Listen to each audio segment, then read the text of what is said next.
días, iglesia. Que Dios les bendiga. Que alguien de pronto nos ayude a leer el devocional del día de hoy, por favor.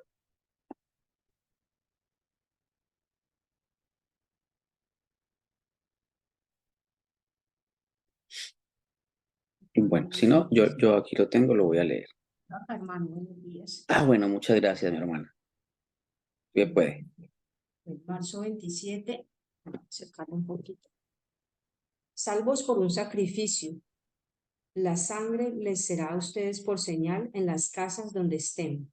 Cuando yo vea la sangre, pasaré de largo y ninguna plaga vendrá sobre ustedes para destruirlos cuando yo hiera la tierra de Egipto. Éxodo 12:13. ¿Qué sucede durante la comunión? ¿Por qué los cristianos comen pan y beben una copa? Al buscar respuesta a estas preguntas, no muchos de nosotros pensamos en Moisés. Si vemos su historia demasiado de cerca, obtendremos solamente una vista truncada de los juncos, de la zarza y de las plagas. Sin embargo, si nos alejamos lo suficiente, podremos ver y compartir la gloria de la perspectiva global de Dios. Para echar a andar el éxodo de su pueblo Israel, Dios pasó por la tierra en juicio y envió la última de las 10 plagas sobre Egipto, de manera que todo primogénito de los egipcios murió. Los primogénitos de los israelitas también habrían muerto porque no eran inocentes de pecado, y este conduce a la muerte. Romanos 6:23. No obstante, Dios proveyó una manera para que ellos escaparan a través de la Pascua. Cuando el Señor veía la sangre del cordero sacrificado y pintada con hisopo en los postes y dinteles de la puerta, Éxodo 12:22, él pasaba sobre aquella casa. En el Antiguo Testamento, esta Pascua fue el gran acto de salvación de Dios. En y a través de ella, Dios le enseñó a su pueblo un principio vital. Dios salva mediante un sustituto. Él salvó a estas personas porque un animal había sido sacrificado en su lugar, tal como lo narra Moisés. Esa noche en Egipto no había hogar donde no hubiera alguien muerto. Éxodo 12:30. Un hijo o un cordero habían muerto. El pueblo de Dios merecía morir por su pecado, pero si confiaban en el sacrificio de otro, tal como Dios había mandado y provisto, eran librados. Años durante la historia del Antiguo Testamento, el pueblo de Dios recordaba este evento y esta gran verdad. Dios salva mediante un sustituto. Todos esos años y fiestas resaltan la importancia del momento cuando Juan el Bautista vio a Jesús llegar y dijo: ahí está el Cordero de Dios que quita el pecado del mundo. Juan 1:29. Aquí estaba la provisión de Dios hecha hombre para salvar a su pueblo de sus pecados y liberarlos, tal como el Cordero de la Pascua. El éxodo de Israel es un anticipo del gran éxodo de la humanidad, cuando una mujer o un hombre que merece el juicio de Dios confía en la sangre que fue derramada por él en la cruz, encuentra libertad del pecado. Toda cadena es rota, tal como las de los israelitas cuando fueron liberados de la esclavitud. La siguiente vez que pienses en la comunión, considera la historia de Moisés, la zarza ardiendo y las plagas. Entonces, conecta los puntos y recuerda que la razón por la que participamos en esta celebración es que Jesús es nuestro sacrificio. Él es el Cordero de Dios. Él es tu sustituto. No tienes que temer el juicio, pues ya se encuentra detrás de ti. Ha sido pagado y tratado en la cruz. Estás de camino a la tierra prometida. Juan 19:16b al 37. Muchas gracias, mi hermana. Bueno, iglesia, hoy el Señor nos propone un tema como siempre, retador, como siempre, eh, edificante. Y como hablamos en algún momento, en este tiempo, nuestro Dios nos habló en Cristo, a través de Cristo. Y si pudiéramos hacer como una comparación, un símil, eh, para poder traducir la palabra de Dios, simplemente es mirar a Cristo y tenemos la manera como poder acercarnos a toda esa historia. Cuando nosotros arrancamos en Génesis 1:1 y terminamos en Apocalipsis 22:21 y perdemos de vista la cruz, eh, perdemos todo. Y por eso es que lastimosamente hay tantas herejías, tantas ideas locas, porque el ser humano pierde de vista la cruz, pierde de vista a Cristo, pierde de vista esa obra.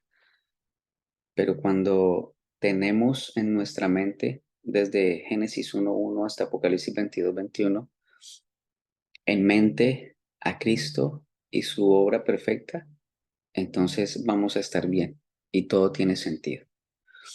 Pregunta: ¿eres pecador porque pecas o pecas porque eres pecador? En este momento ya podrías contestar sin ánimo de equivocarte, pero voy a dejarla allí. Voy a dejarla allí para que seas tú quien la conteste, para que tu teología te permita decir hoy cuál es la opción eh, más cercana. ¿Cuál es el problema más grande que tiene la raza humana? ¿Será el pecado? ¿Será la muerte? ¿Será la ira de Dios? Bueno, esta es otra pregunta que ya deberías estar en disposición de contestarla sin ningún problema.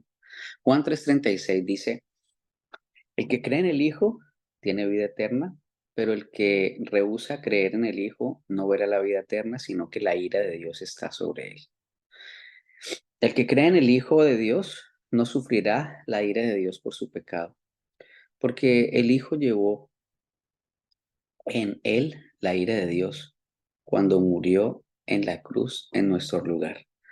Romanos 5:6-11 dice, pues, perdón, 5:9, pues mucho más, estando ya justificados en su sangre, por él seremos salvos de la ira. Aquellos que no creen en el Hijo, quienes no lo reciben como Salvador, serán juzgados el día de la ira. Romanos 2:5 dice, pero por tu dureza, por tu corazón no arrepentido, atesoras para ti mismo ira para el día de la ira y de la revelación del justo juicio de Dios, el cual pagará a cada uno conforme a sus obras. La ira de Dios es algo terrible y aterrador. Solo aquellos que han estado cubiertos por la sangre de Cristo derramada Él por nosotros en la cruz, eh, pueden estar seguros de que la ira de Dios nunca caerá sobre ellos, pues mucho más, estando ya justificados en su sangre, por Él seremos salvos de su ira. Romanos 5:9. En algún momento cuando eh, hablé a alguien de el Evangelio de Cristo Jesús, me contestó lo siguiente: prefiero ir al infierno que dejar mi virgencita. Esta aseveración muestra una visión incorrecta de la ira de Dios. A la mayoría de la gente no le gusta pensar en absoluto en la ira de Dios, ni a ti tampoco, prefiriendo pensar y hablar del amor de Dios. Aquellos que sí creen que Dios es tanto un Dios de ira como un Dios de amor, prefieren pensar en esta ira como en tiempo pasado. Al parecer, muchos creen que la ira de Dios es una verdad del Antiguo Testamento y que con la venida de Cristo ahora estamos liberados y solo podemos hablar en términos del amor. A.W. Pink dice lo siguiente: es triste encontrar tantos cristianos profesantes que consideran la ira de Dios como algo sin mucha importancia. Pensar que aquella ira no existe es sumamente triste para la vida de un creyente. Aunque algunos no llegan tan lejos como para admitir abiertamente que consideran una vergüenza el carácter divino. Están lejos de mirarlo con deleite. Miras con deleite la ira de Dios.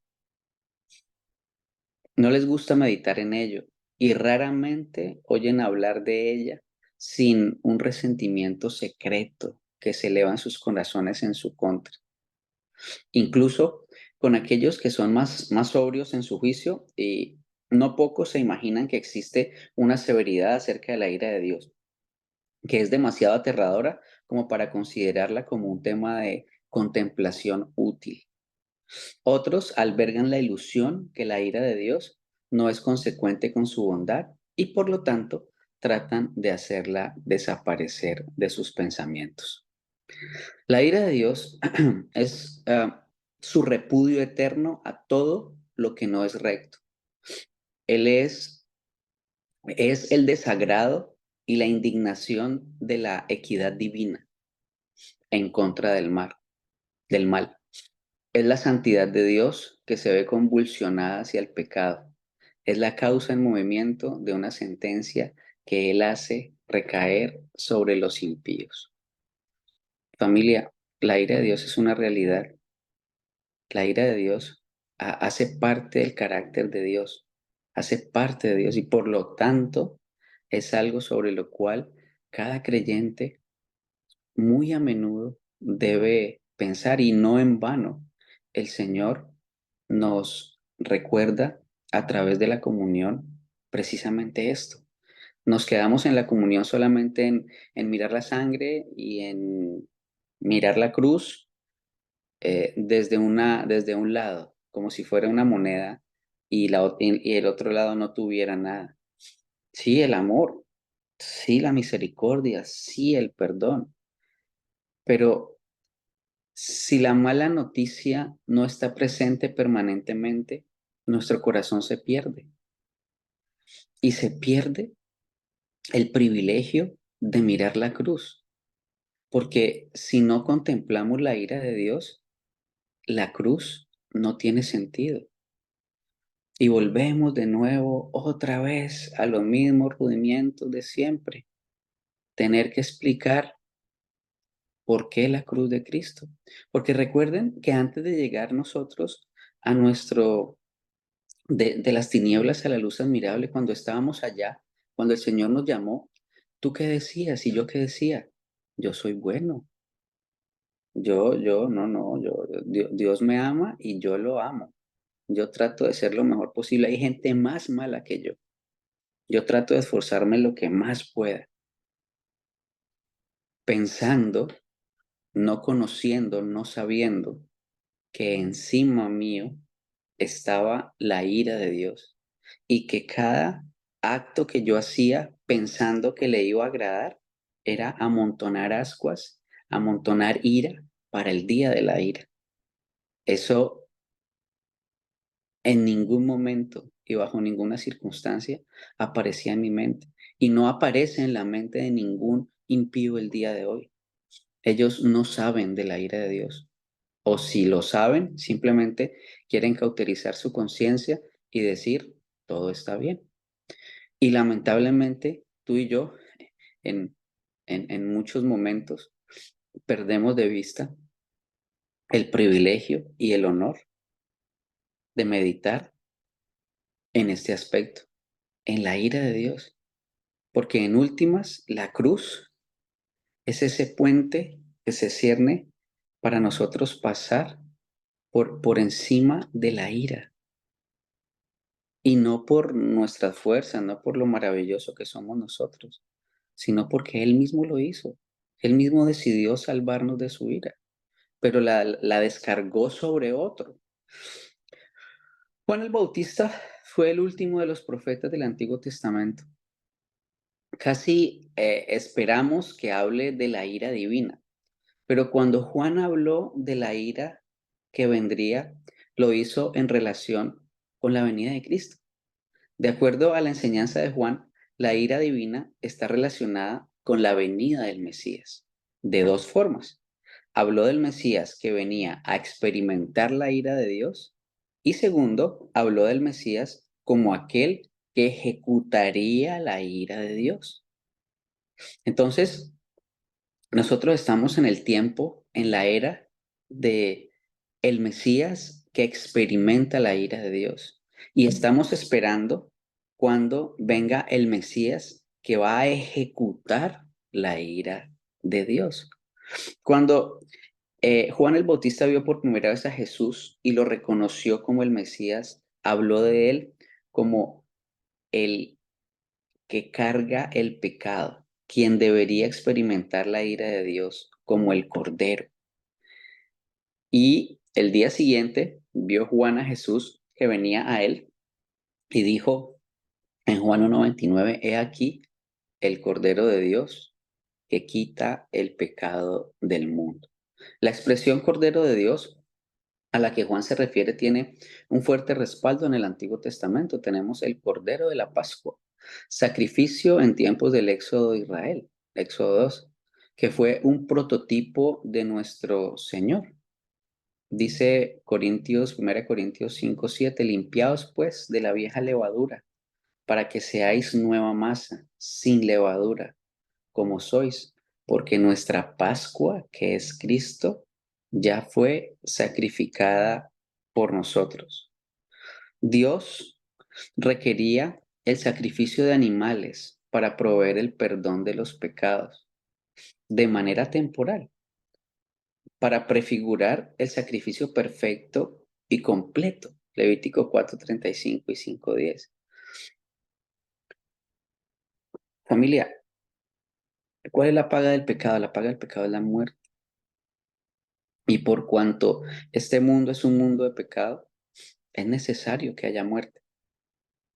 Punto. Y si entendemos esto, vamos a estar bien, porque vamos a comenzar a entender la realidad que está ocurriendo en este momento en el mundo, la que ha ocurrido y la que va a ocurrir.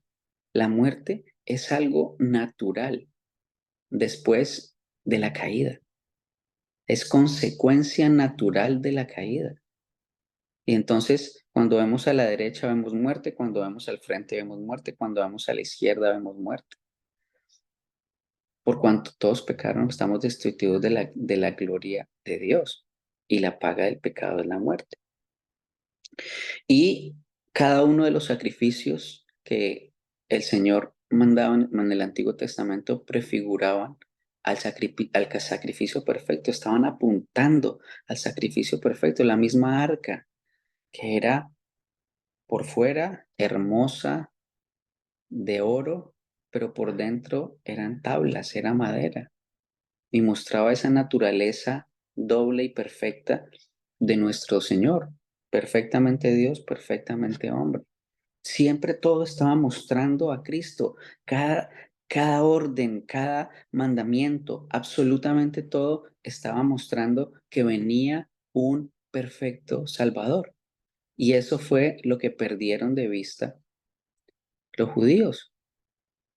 Perdieron de vista quiénes eran, perdieron de vista quién era Dios. Perdieron de vista qué es lo que tienen encima todos los días, que es la ira de Dios. Un Dios perfectamente santo, un Dios eterno. Entonces la afrenta hacia un Dios santo será eterna. Es decir, lo que hay que pagar es eterno. Y quien debe pagar debe ser eterno. Por sentido común, o sea, no hay necesidad de meterse en las profundidades de la palabra para entender, porque el Espíritu Santo nos lo revela prácticamente desde el primer momento. Desde el primer momento en que tú dices, caramba, soy malo, soy perfecto, y lloras y comienzas a leer tu Biblia, el Espíritu Santo es lo primero que te muestra a dónde estás y qué es lo que tienes encima. Tienes encima como una plancha que te está estripando todos los días y que va a destruirte. Y luego, en medio de ti pone la cruz. Y cuando pone la cruz, ya estamos. Entonces, tenemos otros sacrificios de corderos que fueron parte de la oración de Israel, Génesis 22:8, y respondiendo a Abraham, se proveerá un cordero para el holocausto de mi hijo, e iban juntos. Éxodo 13:13, más todo primogénito de asno redimirás con un cordero, si no lo redimiréis, quebrarás su cerviz, también redimirás al primogénito de tus hijos. En Éxodo 29:29, ofrecerás uno de los corderos por la mañana y el otro ofrecerás a la caída de la tarde. Ofrecerás el otro cordero a la caída de la tarde, haciendo conforme la ofrenda de la mañana, conforme a su libación, en olor grato, ofrenda encendida a Jehová. Levítico 5:7 dice: si ofreciere cordero por su ofrenda, lo ofrecerá delante de Jehová. Entonces, en particular, tenemos el Cordero de Dios, descrito por Isaías, que hace una clara referencia al Mesías, al Señor Jesús. Isaías 53:4-8 dice: ciertamente llevó él nuestras enfermedades, sufrió nuestros dolores, y nosotros le tuvimos por azotado, por herido de Dios y abatido. Mas él herido por nuestras rebeliones, molido por nuestros pecados. El castigo de nuestra paz fue sobre él, y por su llaga fuimos nosotros curados. Todos nosotros nos descarriamos como ovejas, cada cual se apartó por su camino. Mas Jehová cargó en él el pecado de todos nosotros. Angustiado él y afligido, no abrió su boca. Como cordero fue llevado al matadero, y como oveja delante de sus trasquiladores enmudeció, y no abrió su boca. Por cárcel y por juicio fue quitado. Y su generación, ¿quién la contará? Porque fue cortado de la tierra de los vivientes, y por la rebelión de mi pueblo fue herido. Isaías 53, familia. Este profeta habla del sufrimiento del Mesías como el que lleva el pecado, aquel en quien se depositan todos los pecados del mundo, y por tanto, en quien se derrama la ira de Dios. Esto nos permite comprender por qué nuestro Señor estaba tan preocupado al saber que el tiempo de su sufrimiento y muerte estaba cerca. Dice en Juan 12:27: ahora está turbada mi alma. ¿Y qué dice? Padre, sálvame de esta hora. Mas para esto he llegado a esta hora. Padre, glorifica tu nombre. Y entonces vino una voz del cielo: lo he glorificado y lo glorificaré otra vez. La multitud que estaba allí y había oído la voz decía que había sido un trueno. Otros decían: un ángel le ha hablado. Respondió Jesús y dijo: no ha venido esta voz por causa mía, sino por causa de ustedes. Ahora es el juicio de este mundo. Ahora el príncipe de este mundo será echado fuera. Y yo, si fuere levantado de la tierra, a todos atraeré a mí mismo. Y decía esto, dando a entender de qué muerte iba a morir. Aquí tenemos la razón de que el Señor Jesús pudo decir en el jardín del Getsemaní: mi alma está muy triste hasta la muerte, Mateo 26:38. ¿Y por qué Lucas pudo contarnos que el sudor de nuestro Señor en el jardín fue como gotas de sangre, Lucas 22:44? Y esto está comprobado científicamente, que se puede sudar gotas de sangre a partir de algo bien fuerte. ¿Quién más que nuestro Señor conocía la ira de Dios por el pecado y los pecadores? Aún así, fue obediente a la voluntad del Padre, sufrir por esa ira en el lugar que le correspondía al pecador. El mayor sufrimiento de nuestro Señor se evidenció debido a que fue el objeto de la ira del Padre. La mayor agonía de nuestro Señor se observa en las palabras registradas en la profecía mesiánica del Salmo 22 y después expresadas por él mismo mientras estaba en la cruz. Dios mío, ¿por qué me has abandonado? La ira de Dios está sobre él. Y nuestro Creador lo abandonó a él para no abandonarte a ti. ¿No te parece maravilloso? ¿No te parece espectacular? ¿No te parece algo que nos debería motivar todos los días a levantar, agachar nuestra cerviz, levantar nuestros ojos al cielo y decirle, Señor, gracias. Gracias porque no hemos sido consumidos. Gracias porque no has permitido que tu ira caiga sobre mí. Y nos estamos preocupando por una cosa, por otra cosa. Si pagamos aquí, si no pagamos acá. Familia, ya estamos más allá, ya estamos al otro lado.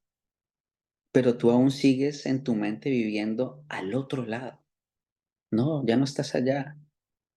Ya no estás presa de las presiones de este mundo, ya no estás presa de las dificultades de este mundo, ya no estás allí. Ya estás al lado de tu creador. Ya simplemente es decir, Abba Padre, y Él está allí. Y no es porque no esté antes de decir Abba Padre, sino que tenemos el privilegio nosotros de acercarnos a Él, porque Él nunca se ha alejado de nosotros. Entre otras cosas, porque Él es omnipresente. Él está en todas partes, completamente, así como está aquí, al lado mío, completamente Dios, completamente Él. Está a tu lado, completamente Dios, completamente Él. ¿Por qué? Porque Él es bueno y para siempre es su misericordia.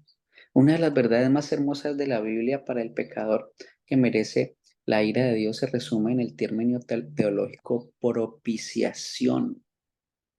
Propiciación. Mano, ya la ira de Dios fue consumida, ya no está sobre ti. Tus pecados fueron perdonados porque la ira de Dios se quitó. Por cuanto la ira de Dios se quitó, ya. Él dice que nuestros pecados están tan lejos como el occidente del oriente, el oriente del occidente, que ya no lo recuerda más. Y no porque eres una persona maravillosamente espectacular, no. Es porque el maravillosamente espectacular decidió ir a la cruz por ti y recibir toda la ira de Dios. Hermano, es que el hecho de que el Señor Jesucristo haya sudado sangre, de el pensar lo que iba a sufrir, porque Él conoce la ira de Dios, porque Él es Dios, porque Él sabe de la ira de Dios y Él iba a ser el instrumento sobre el cual iba a recaer su ira.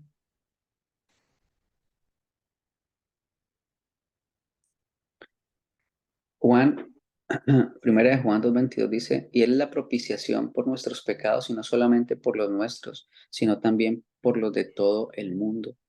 En esto consiste el amor, en que nosotros hayamos amado, no en que nosotros hayamos amado a Dios, sino en que Él nos amó a nosotros y envió a su Hijo en propiciación por nuestros pecados. Primera de Juan 4:10.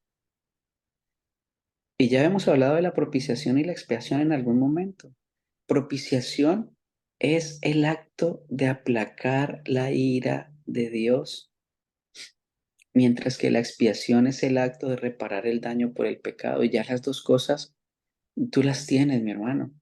Tú las tienes, mi hermana. Tú las tienes, iglesia. Ya eres perdonado y la ira de Dios ya no está sobre ti. Si eso no cautiva tu alma, si eso no motiva tu alma para vivir el privilegio de vivir en Cristo, no sé qué pueda hacerlo. No sé qué pueda hacerlo. Me cubro con la sangre de Cristo. Pregunta, ¿esta expresión está bien? ¿Tú qué piensas? Me cubro con la sangre de Cristo. Bueno, vamos a ver. Esta frase implica un poder en aquel que la pronuncia. Es decir, de nuevo, volvemos al paraíso y serás como Dios. Yo me cubro con la sangre de Cristo. O sea, otra vez la medallita, otra vez no sé, una ruana, no sé. ¿Todavía estamos jugando con me cubro con la sangre de Cristo? Implica que el sacrificio de Cristo no fue una vez y para siempre.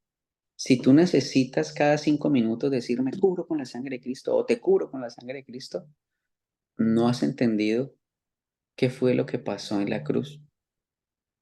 ¿Piensas que tienes el poder de, no sé, de autoprotegerte?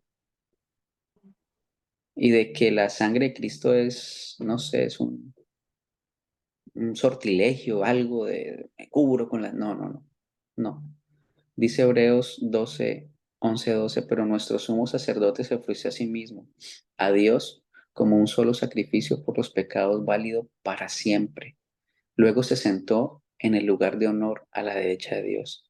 Allí espera que sus enemigos sean humillados y puestos por debajo de sus pies. Pues mediante esta única ofrenda, Él perfeccionó para siempre los que está haciendo santos. Tú ya eres perfecto, mi hermano. Pero recuerda, sí, pero todavía no. Pero ya eres perfecto. Tú ya eres completamente santo, sí, pero todavía no. Tú eres hijo de Dios, sí, completamente hijo de Dios, sí, pero todavía nos falta. Y esa es la paciencia de la cual debemos apropiarnos a través del Espíritu Santo, de esperar, de esperar en el Señor. En este mundo tendrás aflicción. Esa es la real verdad de este lado de la eternidad. Vamos a tener problemas, vamos a sufrir, sí. Vamos a tener dificultades, sí. Pero el Señor dijo, confiad, que yo ya vencí. Ya todas esas dificultades ya están colgadas en la cruz. Y lo único que debes hacer por fe es decir, Señor, aquí está, estoy en esta situación, estoy con mi corazón tribulado, con mi corazón triste, pero tú eres Dios, perdóname por sentirlo y ayúdame a no sentirlo en Cristo Jesús. Dios exige santidad, primera de Pedro 1:15. Pero ahora sean santos en todo lo que hagan, como Dios, tal como Dios, quien los eligió es santo. Pues la escritura dice, sean santos porque yo soy santo. La ley de Dios exige santidad.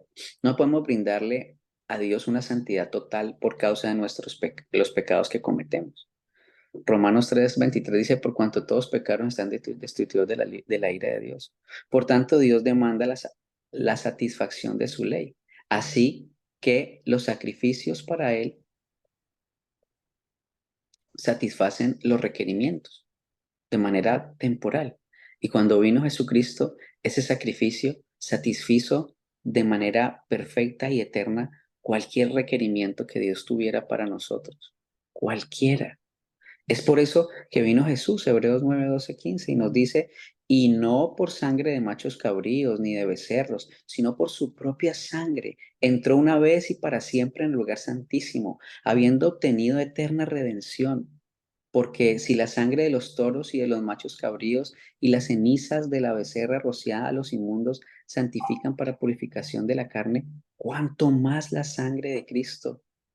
El cual mediante el Espíritu eterno se ofreció a sí mismo sin mancha a Dios. Limpiará vuestras conciencias de obras muertas para que sirváis al Dios vivo.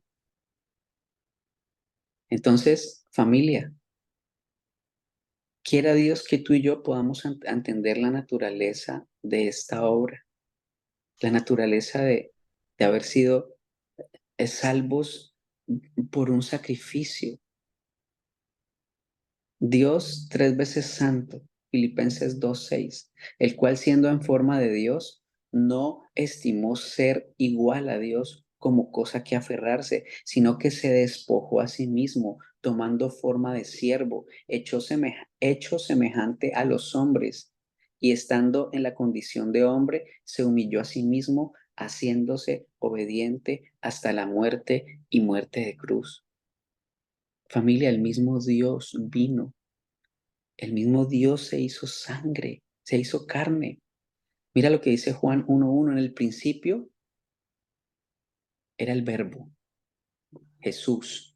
El verbo era con Dios, Jesús era con Dios. El verbo era Dios, Jesús era Dios. Este era en el principio con Dios. Todas las cosas fueron hechas por Él y sin Él nada de lo que ha sido hecho fue hecho. En Él estaba la vida y la vida era la luz de los hombres. La luz en las tinieblas resplandece y las tinieblas no prevalecen contra ella. Hermano, el mismo Dios vino trajo a su hijo y lo acabó en la cruz. Lo acabó.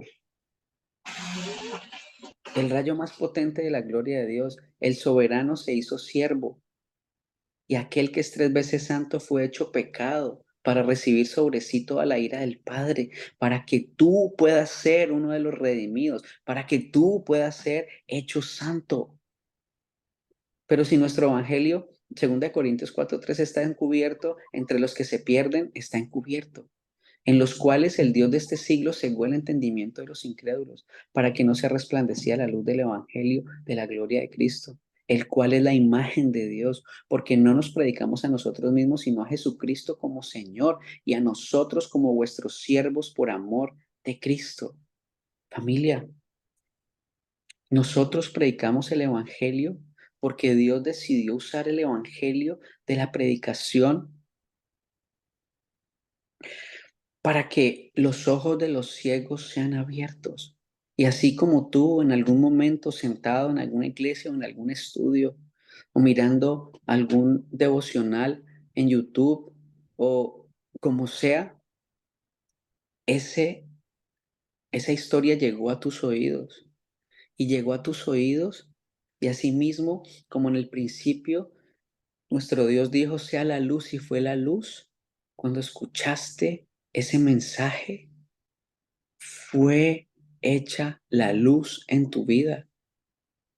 Y es por eso de la necesidad de presentar este mensaje a todo el mundo, porque la ira de Dios está sobre ellos, mi hermano. Tal vez no esté sobre ti ahora. Quizás seas creyente, quizás hayas nacido de nuevo, pero los que están allá no. Y si eres un nacido de nuevo, debes entender que la ira de Dios que estaba sobre ti está sobre ellos. Está sobre tus hijos, está sobre tu esposo, está sobre tu esposa, está sobre tus padres, sobre tus hermanos, sobre tus tíos, sobre tus primos, sobre todas aquellas personas que dices amar. Y no ha salido de tu boca el mensaje de la cruz. No has entendido que si llega el día de la muerte, que lo único que necesitamos para estar vivos, para por morir es estar vivos, se pierde la oportunidad de que esa persona sea salva. Predica el evangelio. El mundo está condenado y tú tienes la llave que abre esa cárcel, no por tu causa, sino por quien la sujetó. Pues tengo por cierto que las aflicciones del tiempo presentes no son comparables con la gloria venidera que en nosotros ha de manifestarse, porque el anhelo ardiente de la creación es aguardar la manifestación de los hijos de Dios.